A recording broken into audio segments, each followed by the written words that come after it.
It was a cold, moonless night, and the dimly lit 7-Eleven store stood alone at the edge of a quiet neighborhood.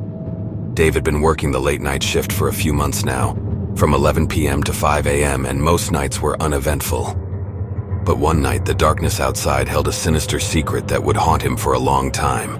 As the minutes ticked by, the eerie stillness of the empty store was occasionally disrupted by the soft chime of the door, announcing the rare customer's arrival. Dave did his best to stay alert, his gaze shifting between the security monitors and the store's entrance. The fluorescent lights overhead buzzed softly, casting stark shadows on the shelves stocked with snacks and drinks. The hum of the refrigerators added to the ambiance, but on this night, it all felt unnervingly eerie. Around 2 a.m., the door swung open with a jingle, and a man stumbled inside. His clothes were disheveled, and he reeked of alcohol. Dave's heart sank as he realized this was no ordinary customer. The stranger was jittery, his eyes darting around, and he seemed to be muttering to himself incoherently. Dave swallowed hard and tried to maintain his composure as the man approached the counter. The stranger's speech grew louder and more erratic, his words becoming an unintelligible blend of gibberish. Dave couldn't understand what he was saying, but the tone of his voice was unsettling, a mixture of anger and fear. The man's erratic behavior only grew worse, and he started making strange, piercing screams that sent shivers down Dave's spine. His hands trembled, and he reached into his pocket, pulling out what appeared to be a menacing shape. Terrified, Dave hit the panic button under the counter, summoning the police, while keeping a wary eye on the man who continued his manic ranting. The minutes felt like hours as Dave waited for help to arrive.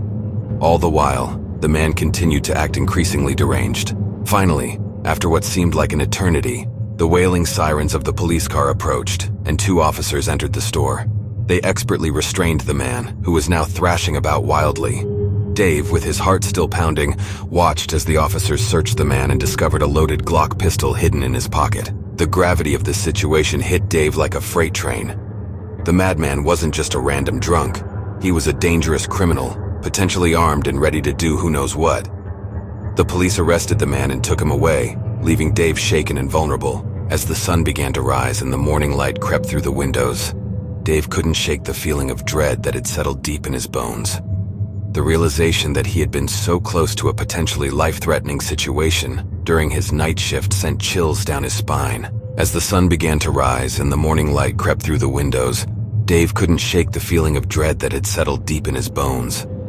The realization that he had been so close to a potentially life-threatening situation during his night shift sent chills down his spine. Despite his fear, Dave kept working the night shift for a while, but the creeping unease of each passing night made it increasingly difficult.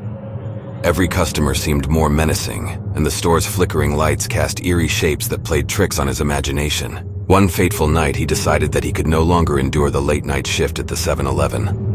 The fear and trauma of that night had left an indelible mark on him, making him realize that the eerie solitude of those dark hours wasn't worth the risk. He turned in his resignation, knowing that his safety and peace of mind were far more important than any job. From that night on, the late-night shift at the 7-Eleven store would forever be haunted by the memory of the madman who had walked in, forever altering Dave's life. The store, once a place of convenience, was now a place of chilling memories, reminding him of the darkness that can lurk even in the most mundane of places during the late hours of the night.